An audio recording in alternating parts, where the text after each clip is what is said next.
System starting up.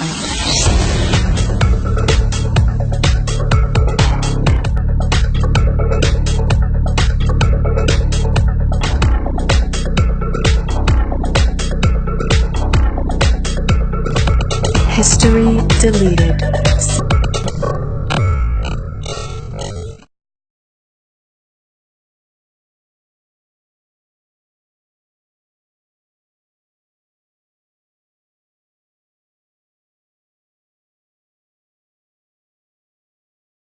Feebles! Meet the Feebles! This, ladies and gentlemen, is the type of show this is going to be tonight. Welcome to another episode of Technical Defects. I'm your host, Joe Ridgely, and I've got this guy, Mick Strawn, and Blake Best on my show. This guy. Did you call me a technical defect? Is that an Yes. insult? Are we married? Not You don't yet. know. What happens in Vegas stays in Vegas, Sean. Yeah, well, you know, do what you can. Okay. So, We're live now, after guys, you. so, No, go ahead. Finish that up. Oh, did you have a thought? Oh, finish it. I dare you. I'm scared. Anyway, again, welcome to Technical Defects. I think I'm your host. I may not be. I'm Joe. We got Mick Strawn and Blake Best, who are promoting their new book, Behind the Screams, the Dream Master Revealed, who has a great Kickstarter campaign going on.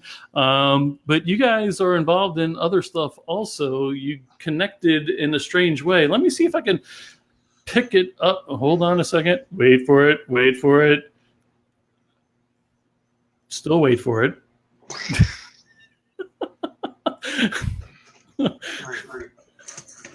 Are you ready yet? I was waiting For for what? Mick's approval. Yes. So explain this to me. Oh, there we go. How did you Yes. guys? How did you guys connect on the Nightmare on Elm Street level?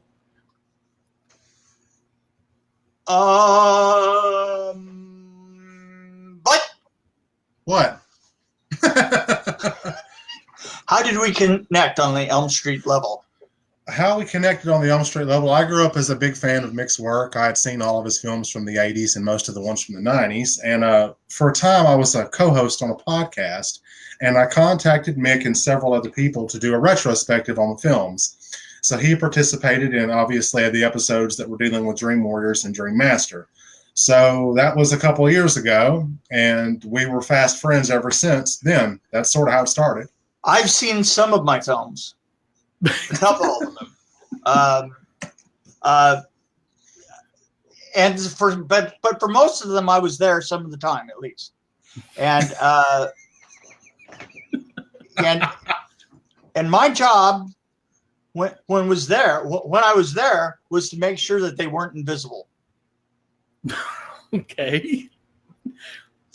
So I thought I did a really good job because you've seen Nightmare on Elm Street 3, 4. You've seen Leatherface. Hercules TV series. You seen that? Huh? Yeah, Mantis? yeah. Mantis? Yeah, Mantis. I always forget about Mantis. You know, I remember the Hidden, the Fantastic Four, but you know, recently it seems like people keep bringing up Strays, and I don't know what that's about. It was a stupid thing. It's a killer cat. Now the thing. You see, here's the thing about Strays. There's a certain logic to it, except for when it gets to the point that you start to relate it to a football and you drop kick it. Then it's like, how bad can it be, Ray? How bad can it be? I'm sorry, it's your turn. I'm sorry. It's okay. You're all right. Calm down. Take your meds. You're good. You're good. He's got to adjust the ear. Yeah. Oh, he's adjusting the earpiece, is he? That's right. One thing I'm curious about, and I'm sorry, I don't know how it came about, but yeah, Mick, this one's for you. What the hell is going on here? What? Oh, that. That. Oh, yeah, that. Okay. Well, we were doing a promotion. And I had an idea for a countdown. And usually when I have an idea for just about anything, 80% of the time it involves blood, And in this case, it involved just about 80% of the blood I had ever used before. And I used it all at once. And this wasn't a family affair. This was a family thing. What I did is I had one of my kids filming, and I had all of my other kids throwing the blood all at once to get 25 gallons of blood onto me at the right moment. And the idea was to get as much possible. Now, the thing that's great is there's a film of this, and it's hilarious. I mean, it's really funny. And at the very end of it, you can hear my youngest granddaughter, who's a year and a half, laughing. And it's so funny. All you can hear is her going, ah! And I'm assuming that can be found on the Kickstarter link. I think it can. It's at the end of the Kickstarter link. That's right. It's at the end. It's been edited some, but it is there. Yeah. Right on. So that's my lunacy. You want to see this book, though?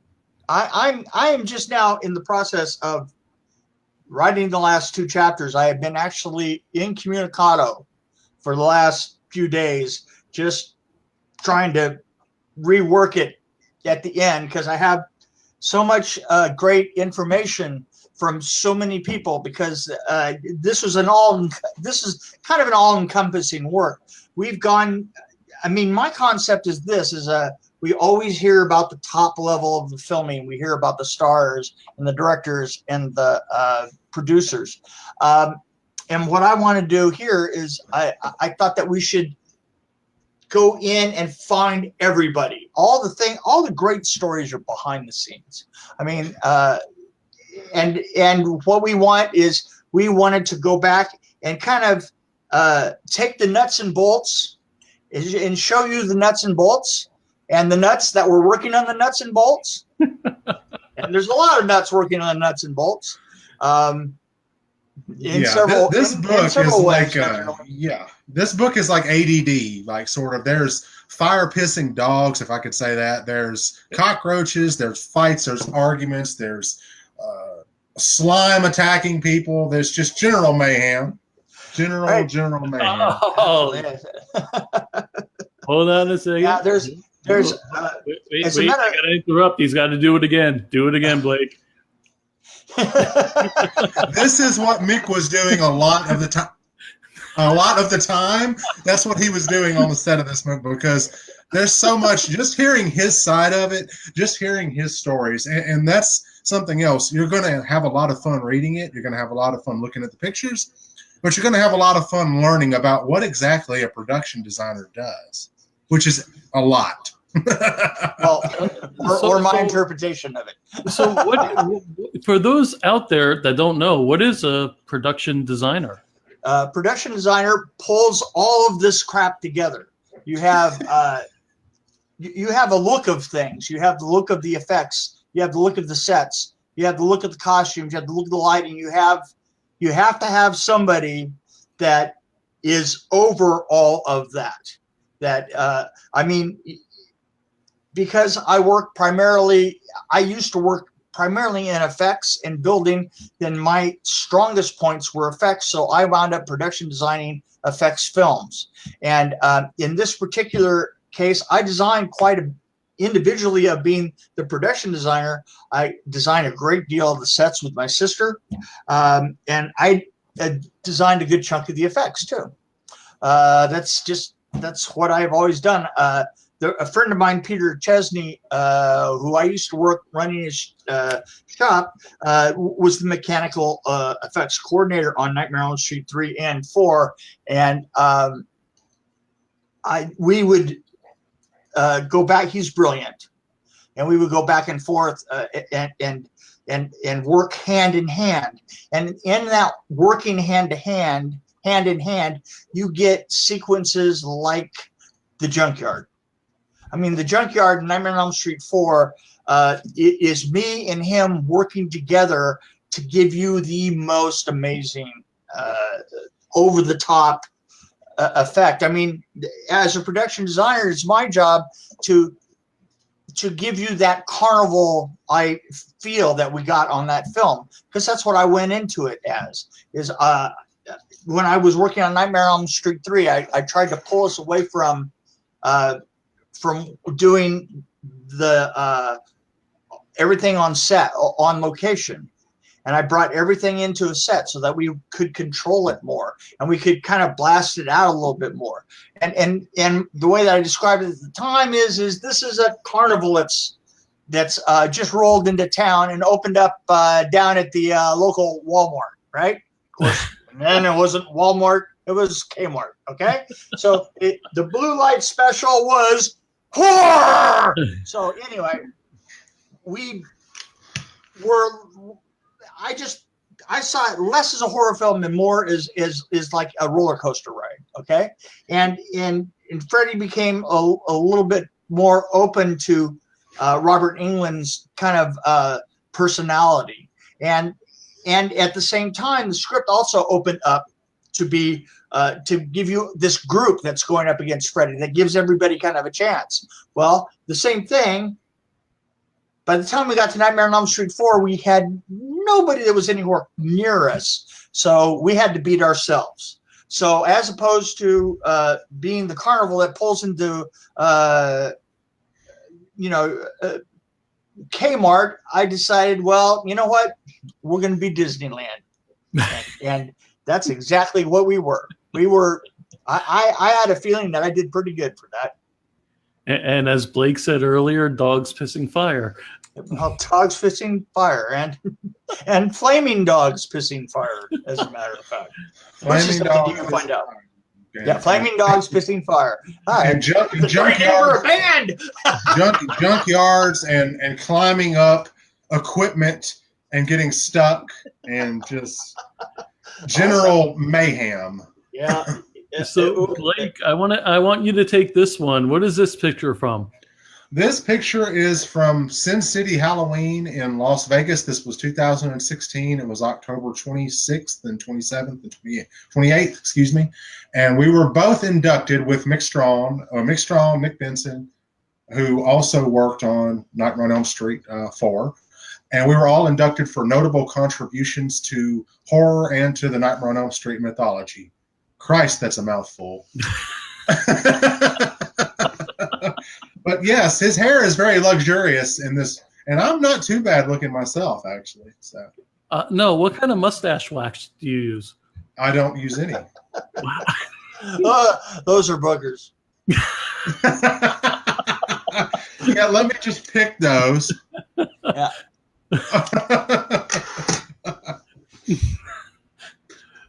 Fair enough. But we were inducted, Joe. We were inducted for so much. There was so much going on, and it was really a supreme honor for all of us to be recognized for our contributions. You know, Mick and Nick for working on the film, and me for doing the origin novel and for screenwriting some Nightmare stuff. And it was just a great group of guys. A lot of fun.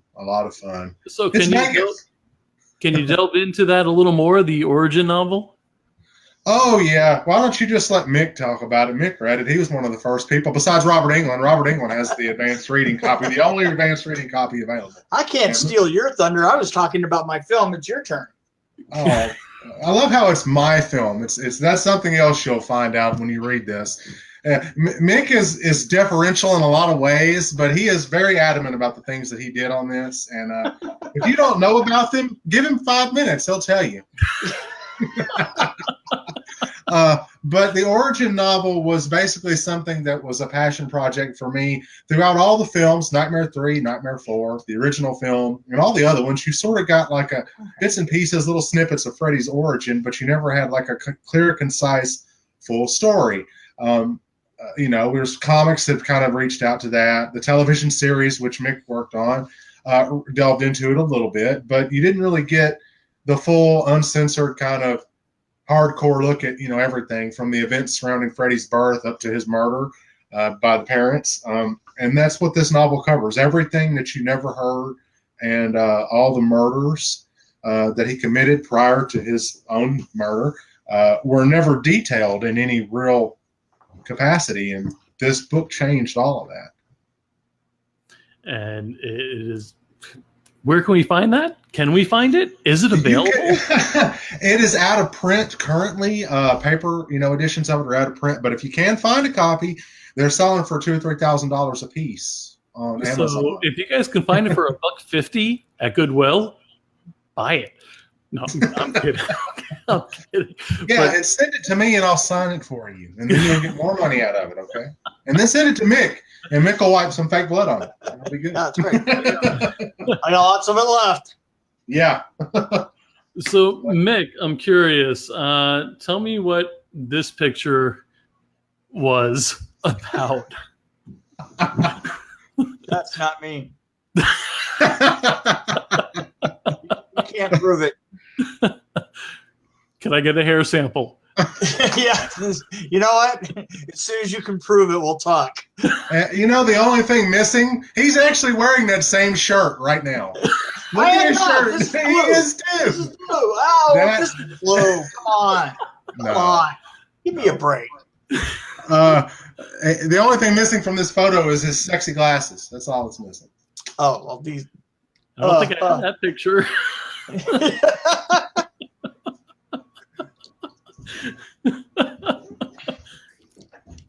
Uh-oh. Oh, I see the screen. So, anyway, wow. We have 5 comments and 5 reactions. And 3 Oh, well, viewers. let me pull those up if I can. Can you guys read these? Or can you see them, I should say. You guys are great. Tell us more about the Kickstarter project. This is from DeRay, and she said, "You guys are great. Tell us more about the Kickstarter project." Good evening, DeRay. Thank you. I don't know how we're doing on it. I've actually spent, I'm not kidding, I've actually spent about a week finishing the book up, and my I have not looked up. So I have. I looked up. I don't know where the Kickstarter's at. I do know this. Go ahead. Well, no, I was going to let you know this is going to be a surprise to you as well. So far, we are $2,868 into our $15,000 goal, so we are 19% funded. Okay. Now, let me give you a caveat to all that. Okay. If the Kickstarter doesn't make it, everybody gets their money back. That's normal. But also, we'll keep your name and number, and the book is going to get printed anyway. And it's actually might be printed and out close to the same time the Kickstarter is done. So that's a recent development, just to let you know. Nice. And good for me. I mean, good for me. Damn it. Well, good for us, you Good- fucking I was gonna say, asshole. good for who? Good for us. Hey, wait. Mick, Sorry. do the victory lap. What? Oh, there are more comments popping up as we go along. There are. Let's see. Hello? Who's there? People People are are still working. They will all be watching later. We love Joe. Joe. Oh, him? Sorry. Whoops. He calls that a beard. Whoa. Oh. Did you? How do I say that name? Hello. Hey, Willie. How's it going? Howdy, Willie. I can be gregarious. Actually, I'm just gregarious. That's all I am. No, you're just garious. You're just garious. Mick, I have a feeling this one's for you.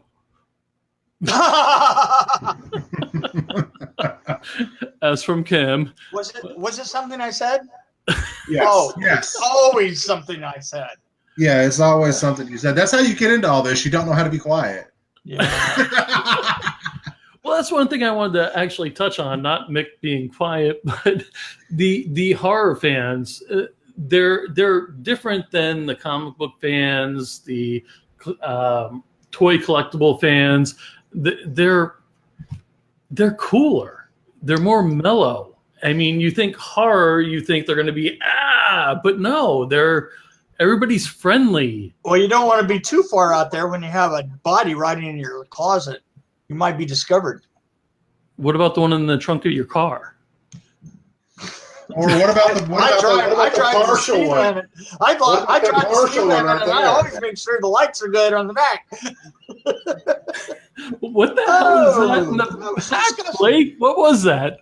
That is a chest. That is a human torso that was used for a film, and it was given to me by Nick Benson in a trash bag, because that's how you get a torso at a convention, is in a black trash bag. I was in an elevator, and the cleaning lady happened to see it, and she looked at me. I looked at her. We locked eyes. She looked at the bag. The torso was hanging out with all that movie blood on it. And then I don't know why I said this, but I said, "Hope you have a great day," and then got off the elevator. The horror fans are the best. You're right. They really are. They also tend to be the nicest people. I mean, and passionate. Oh my God! You two guys, stand as the only exception I've ever seen to that. But I mean, in general,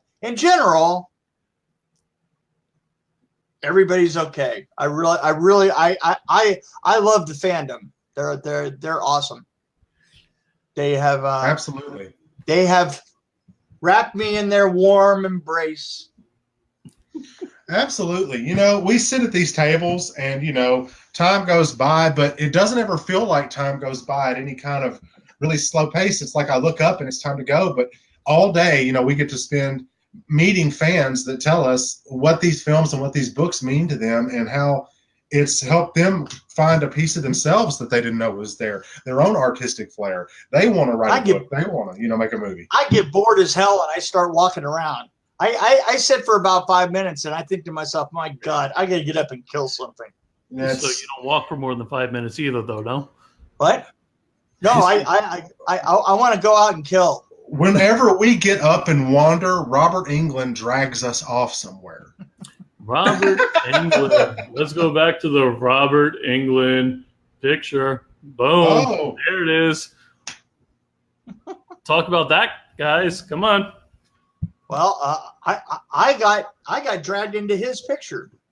He was getting a picture, and he goes, "Hey, Mick, come in here." And I was like, "Okay."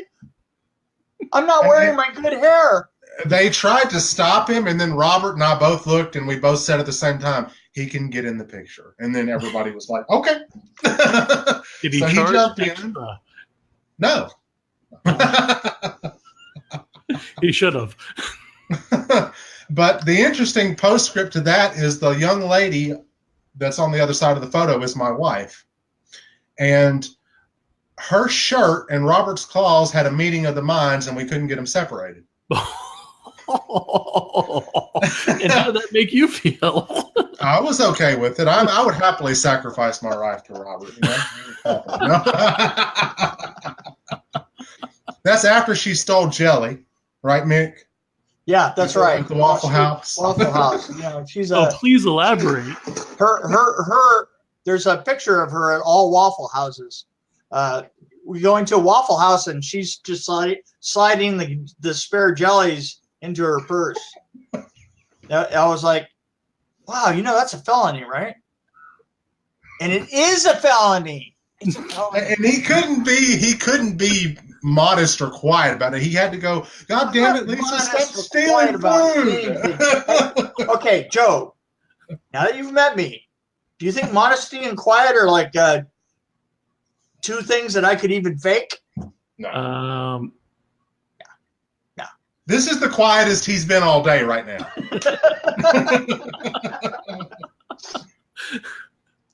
So let's go back to a question from our viewers.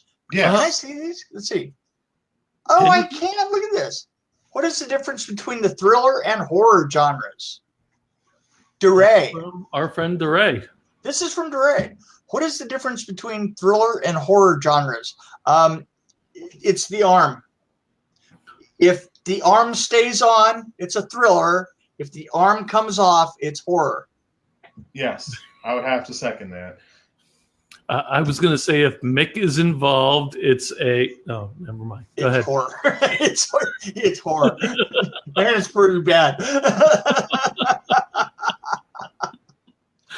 I think it's also just a matter, on a more serious note, I think it's just a matter of how you interpret it. Because there are some movies Mick has done that I wouldn't consider specifically horror.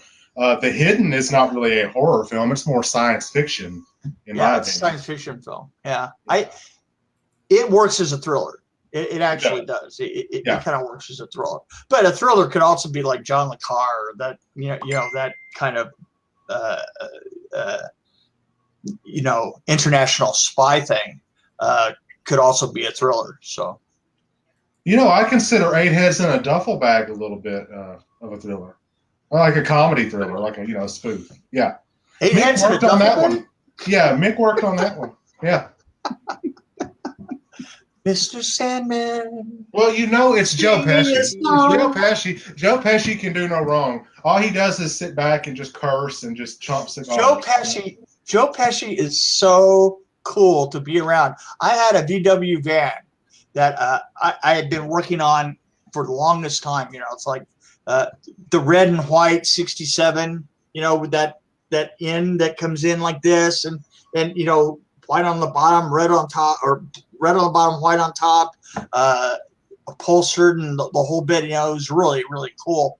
And I'm sitting in my car on the set, and Pesky comes up, opens the door, and just sits there.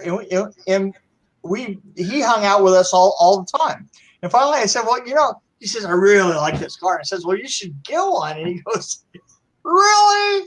He says, "You think I could drive a car like this?" He says, "I would get slaughtered if I drove a car like this. They would pull me out of this car at an intersection and say, 'You're Joe Pesky.' And they would throw me into like a black Ford LTD." Because, and I was like, you know what? I got to thinking about it, and he's absolutely right. He couldn't own a car like that. Now, think about that. If you had enough money and you were Joe Pesky, and you couldn't drive the car you wanted, you'd have to have a Continental with suicide doors. I mean, it makes me break out into tears just thinking about it. It really does. That was an awesome story. He was a really nice guy, though. He was a really, really nice guy. Great guy to work with. Yeah. So I'm going to go to a question for not me.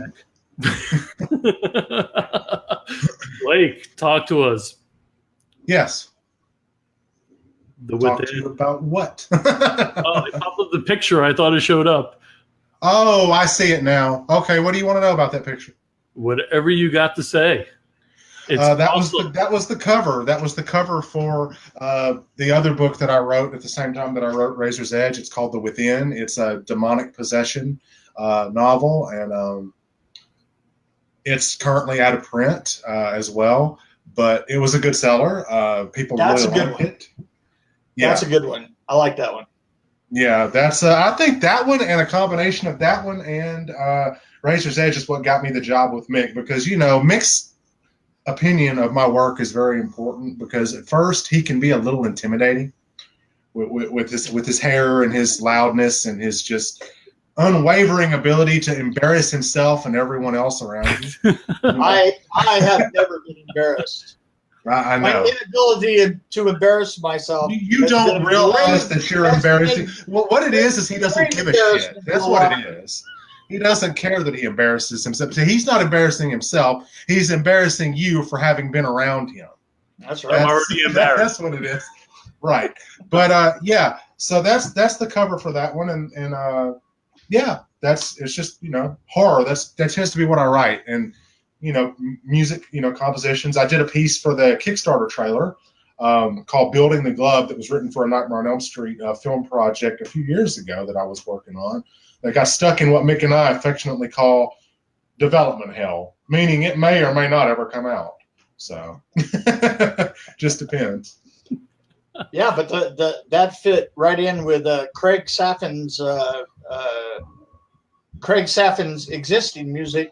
It fit in so well. It fit in so well. I get to tell this that we actually put his music in it, and we faded from Saffin's to his in the trailer that you see.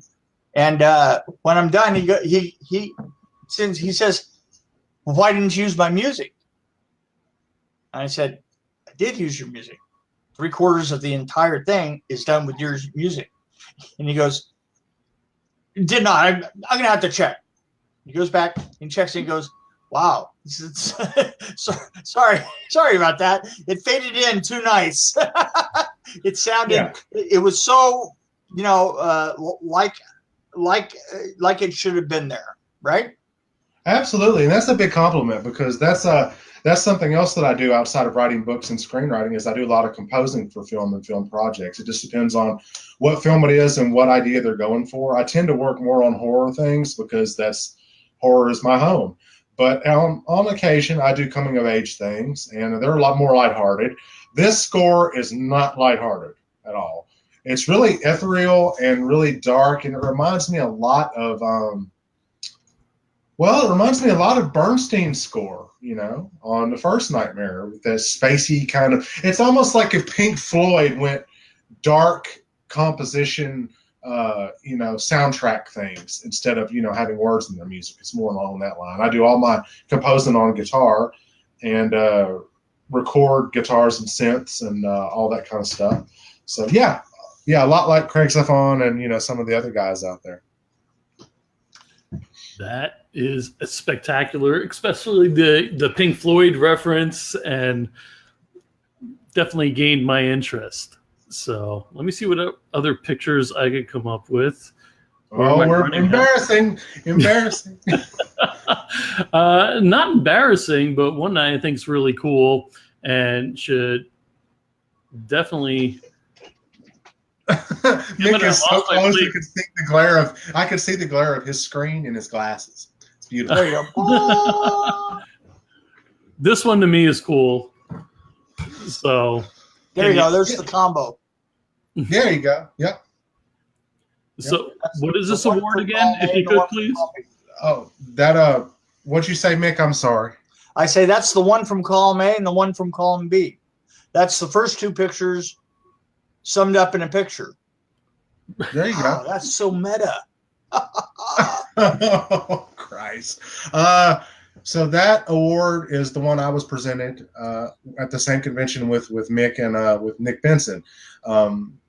So yeah, that's what that is. A great story. We were all hanging out there afterwards, and this gentleman walks up to me and says, "Hey, I want to stop by your table, next time you have it up, and see if I can't get a copy of the book, because I really like what you've done with the character. I've heard a lot of good stuff, and Mick and Nick and everybody else is talking about it, really heavily, and they like it." And I had no idea who this guy was, because, I'm surrounded by all these people, and I'm trying to talk to everyone, and it's not working that great sometimes because everybody wants to talk all at once. So I took him aside and I was like, "Well, I appreciate that. And sure, you can get a copy. I'll just give you one, And he introduced himself, and it was Lon Chaney Sr.'s great-grandson. Yeah, nice guy. Wow. Yeah. Such a nice guy. The heir to the Chaney fortune. Okay, I grew up watching his grandfather and his great-grandfather, and I'm sure Mick has seen some of the work too. We're talking Wolfman, we're talking Phantom of the Opera, we're talking, all these other great films. And the fact that he knew who I was just amazing. Wasn't Ron Chaney in a film? He was in a film, yeah. He sort of did I can't like remember the name of it. Yeah, I can't either. It was more like a vampire kind of supernatural sort of thing. Yeah. But the fact that he knew anything about us and anything about me was sort of just like, I was kind of blown away by that. But, it was a lot of fun. And that award is a reminder of me, to me, what a good time it was. And we all got to sign a poster, which I don't know if you still have that poster or not, Mick, the one that Paul gave you.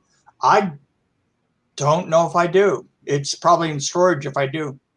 But we all signed a poster. This room here is decorated by my grandchildren.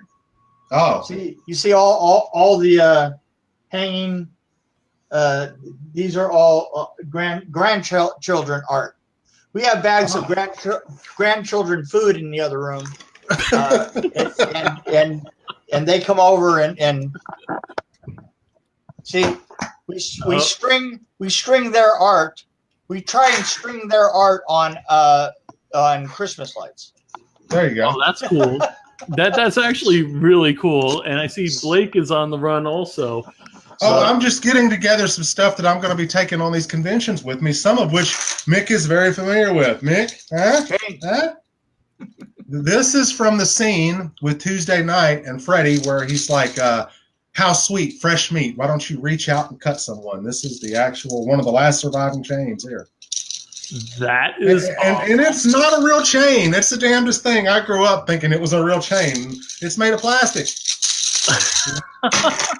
But Hollywood has plastic chain.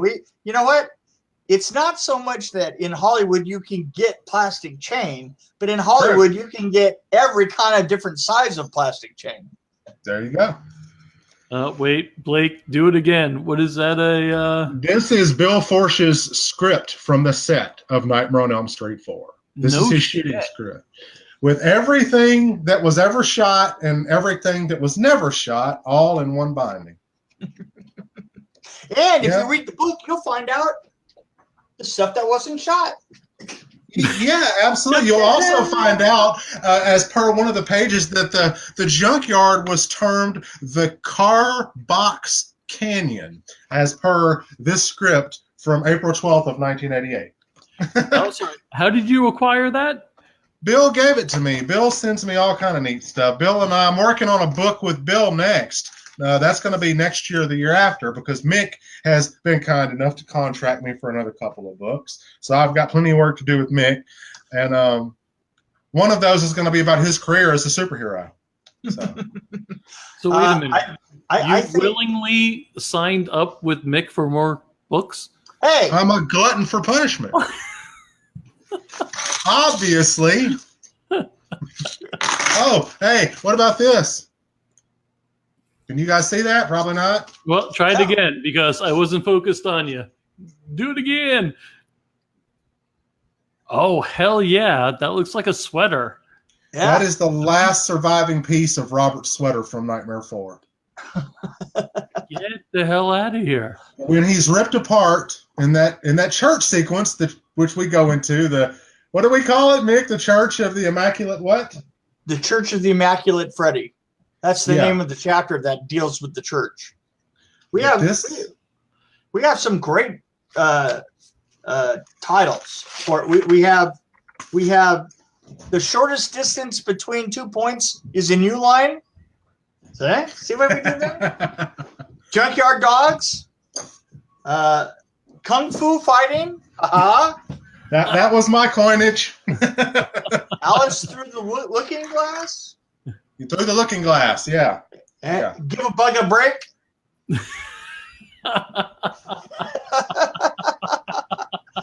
By the way, we missed one on Teacher's Pet. We missed one. It should be Teacher's Pest. Why? Because I said so. Slippery when wet. Hey, that's a Bon Jovi album. There you go. and Church of the Immaculate Freddy, which is an amazing title.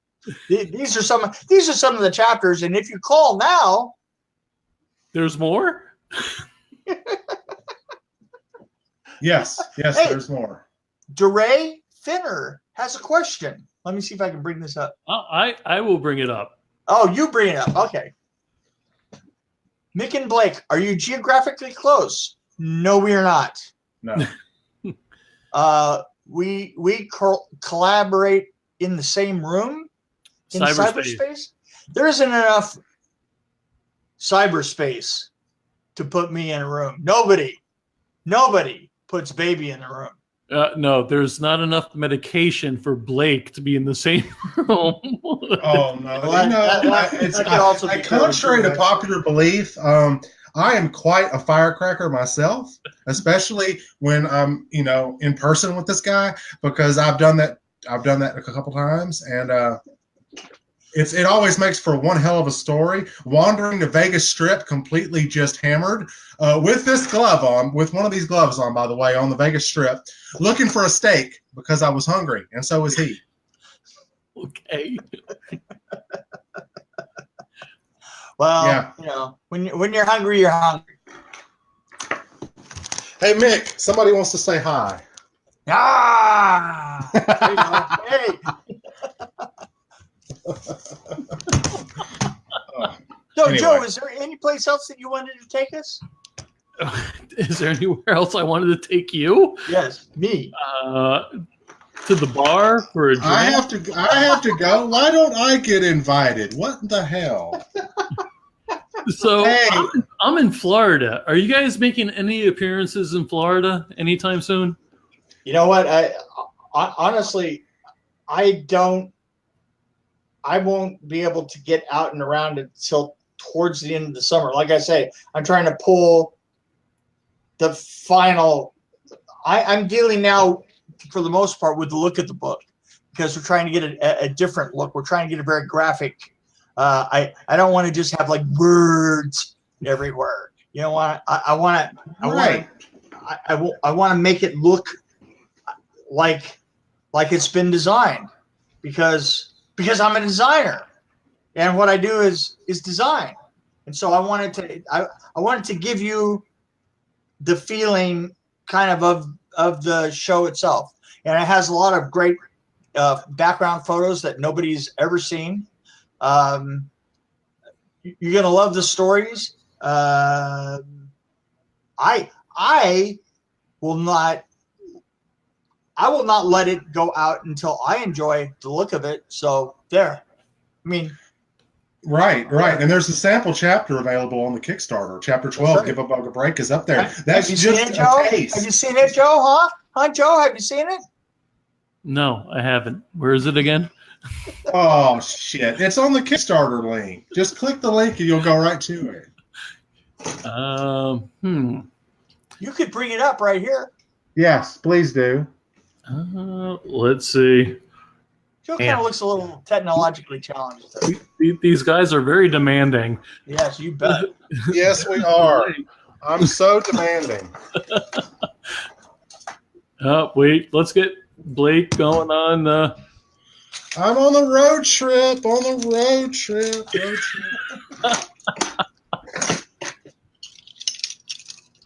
How many of those do you have, Blake? Too many. This one is from Nightmare 1. This is one that Mick signed, and actually Robert and everybody else signed this one. It's sharp as shit, too, man. Look at Get that. the hell out of here. Oh, I can see the reflection from the screen. That is badass. They hurt. I can imagine. Yeah, and Peter Chesney and Mick built a fair amount of these themselves. They know. Oh yeah.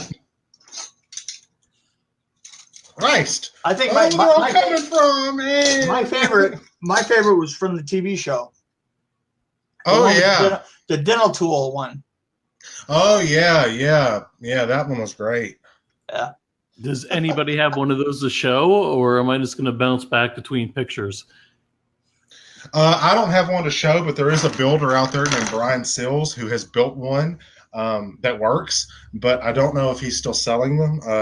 I don't know what happened to the one from the production. I'm sure somebody took it home. Which from what?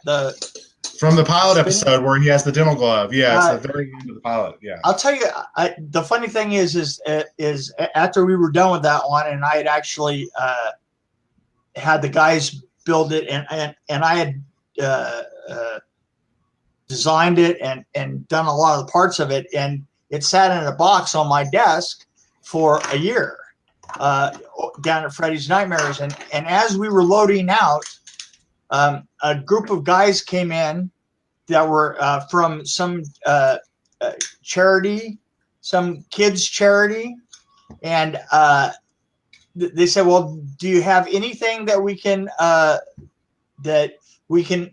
throw into the charity that would really make some good money, some Freddy stuff?"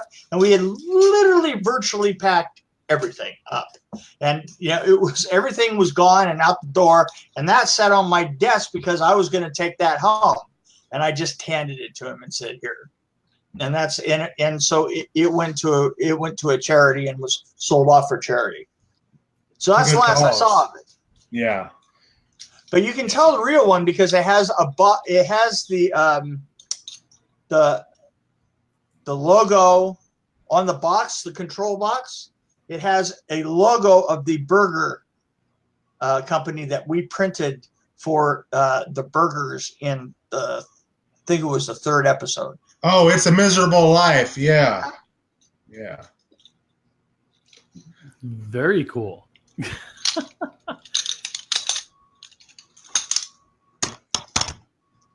That is awesome. Just trying to look over comments again. Sorry, gentlemen. Bear with me. That's okay. If you got any questions about anything back here, I'm sure there's a lot of stuff back here staring at you. Mick's got a lot of stuff staring at him, too. Those books on that shelf back there, the kids' room. So me hanging out with you guys, what would I have to do to get one of those posters of the cover of the new book signed by you guys so I could put it in my background and that would be mostly a shipping thing. Well, we'll have to talk off screen. Fair enough. Yeah. Because I would like to immortalize that back here. That would be great. You could also order a book and have us sign a book for you too, because that would go great with the poster, wouldn't it? But I want the poster. But I would also be willing to buy the book. That was a really good answer. But I like the poster. Yeah. I mean, the book is this big. I want a poster this big And the book is not that big. The book, that a lot of people I think are really confused about the size of the book. The book is huge. I mean, it's over 200 pages, well over 200 pages. And it's 6x9. So there you go. It's going to be amazing. Damn it. It's going to be amazing. Yes, it is. Fair enough. I actually have to shout out. We were talking about the horror groups earlier. I got to give a couple of shout outs, if you don't mind, because they were willing to let us plug in their groups this interview, which was really cool. Some of them didn't, some of them did. But Megan from the 80s horror movies group, thank you very much. That's like a 12,000 member group. Awesome. Brian from Midnight. Uh-oh. What happened? No, I was just loving on Megan. Okay. Love on Megan again because I interrupted. I was loving on Megan there. That comment DeRay just left was hilarious, guys. Did you read that? What happened? DeRay just left a comment. It says, very effectively avoided the Florida question. Will you be in Florida? Oh, yeah. Wow. I'm trying. Reach out to your comments. There's a couple out there that are trying to get me. Spooky Empire, some people have been trying to talk to them. Just recommend us. We're a package deal. Yeah. If you bring Mick, you have to bring me. If you ask your local con, then we will be there. I'm sure. So that's just good. All right. That interrupted my shout outs though, because we had many groups that were actually. Whoa. Are we interrupting something, Mick? What happened? I'll be off for 1 sec. Okay, guys? I'll be right back. Okay. Fair enough.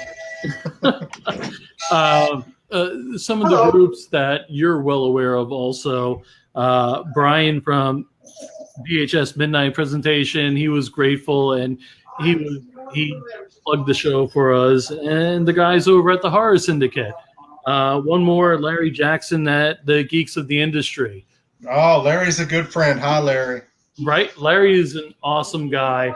But yeah, without the community as a whole, you have to agree, a lot of this stuff won't happen.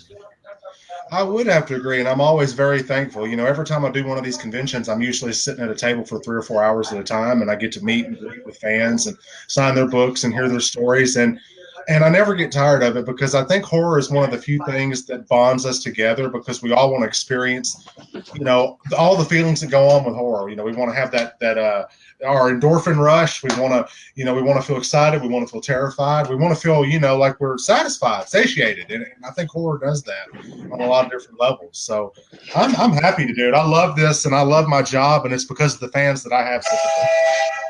And Mick and his, telephone.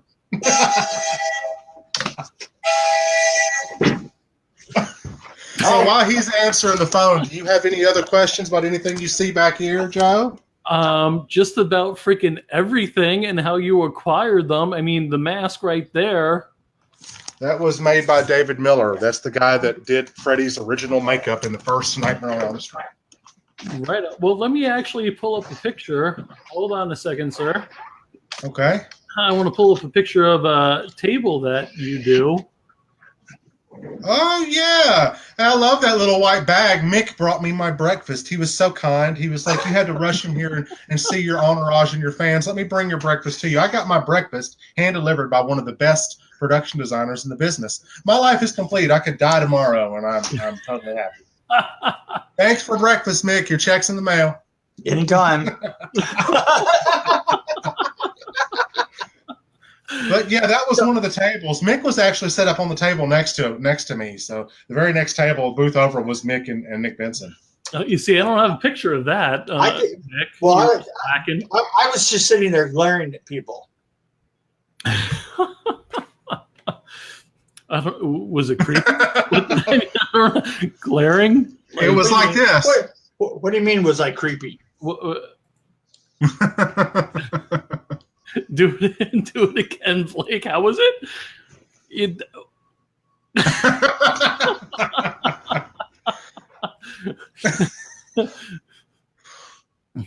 Yeah. All right, gents, we are going to wrap this up. We are at the 1 hour mark. So this is your opportunity. You're going to plug wherever you're going to be, whatever you're going to do, whatever we can do to help support this book. Okay, my name's Mick Strawn. You should buy my book because I'm freaking awesome. He's freaking awesome. Like, Best is awesome. Oh, I thought he was talking about me before Joe. Damn it. I added the name. Come on. This book is going to be amazing. It's been seven months of our lives. And it probably has bits and pieces out of 35, 40 interviews.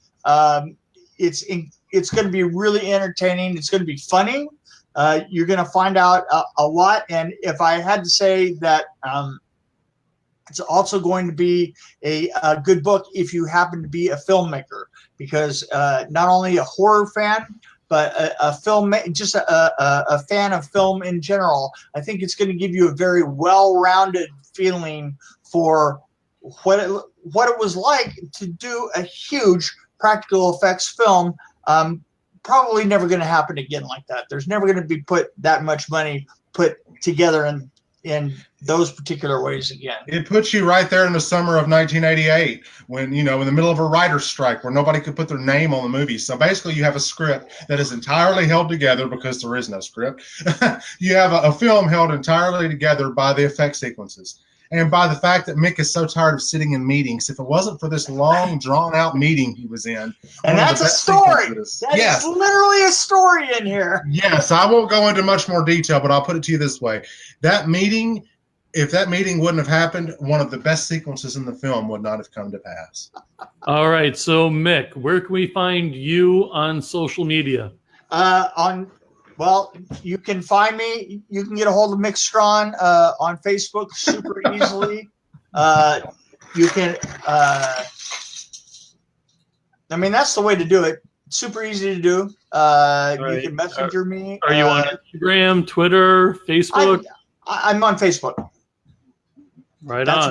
That's about it for me. I can't really manage Twitter. I haven't gotten into, and I have problems. Look, I'm from a horror background, and the fact that I would ever actually do anything where a tweet is involved, a tweet, Not twit, necessary. a tweet. A tweet or a twit.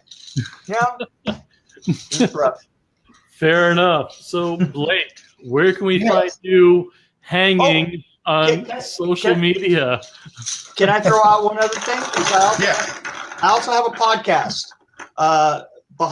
It's Dream Warrior Review. It's me and Kirk Thomas, and we do reviews that become rambling. Me talking about the story, diatribes on the state of modern filmmaking and old filmmaking. It's actually Mick, a lot of fun. When am I going to be a guest on your show? That's what everybody right asks. I am, Joe. Right after I am. I'm still not going to. Your turn, Blake. Blake, where can we find you on social media, buddy? Well, you can find me on Twitter. I do the tweeting and the twittering. It's Blake Best 1428, because what better place is there to be than 1428 Elm Street, right?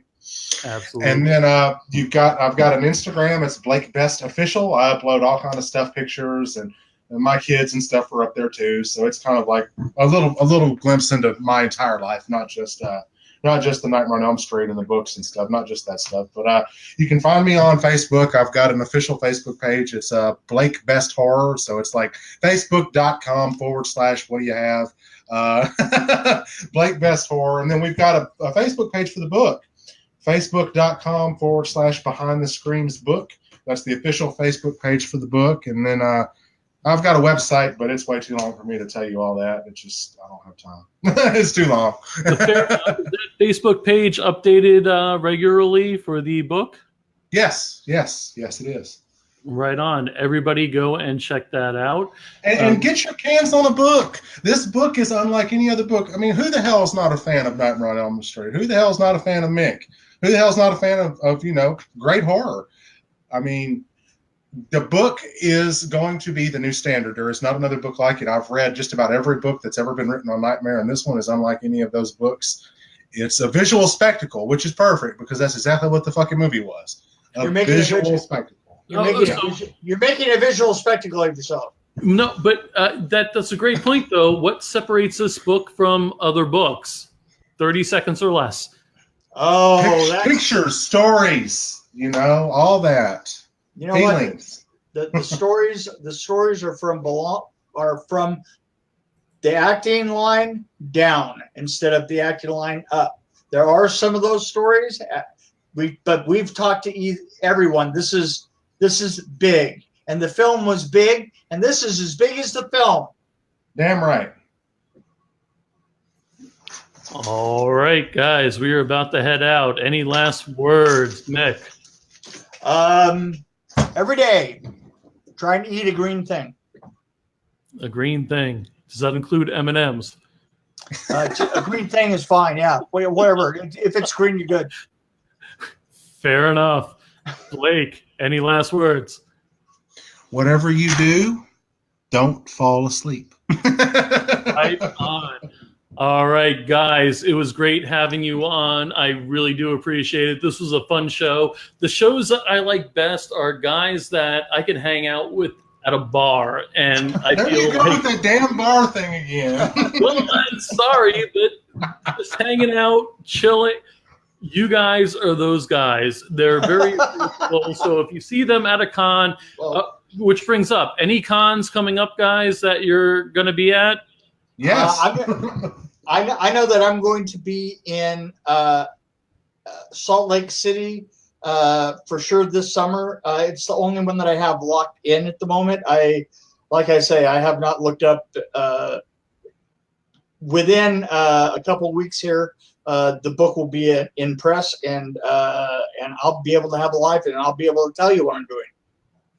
Fair enough. Blake. All right. Yes, I've got a con coming up in Knoxville, Tennessee, Creepy Con. Some of the cast from American Horror Story and the Hunger Games are going to be there.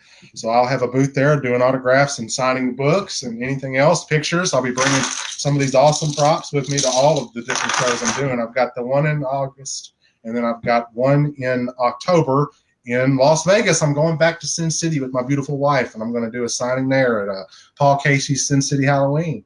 So come out and get books. Meet us. We're great people, I promise. I have no doubt. All right. Oh, man, that is so cool. All right, gentlemen, thank you very much for joining me. It has been a blast. I'm going to end the broadcast. If you hang out for one moment afterwards, I'd greatly appreciate it. Okay. Everybody follow Technical Defects on YouTube, Facebook, Twitter, Instagram. Mick is actually going to be there, and so is Blake. They're going to start following us too. So fair enough. Good night, guys. Thanks again.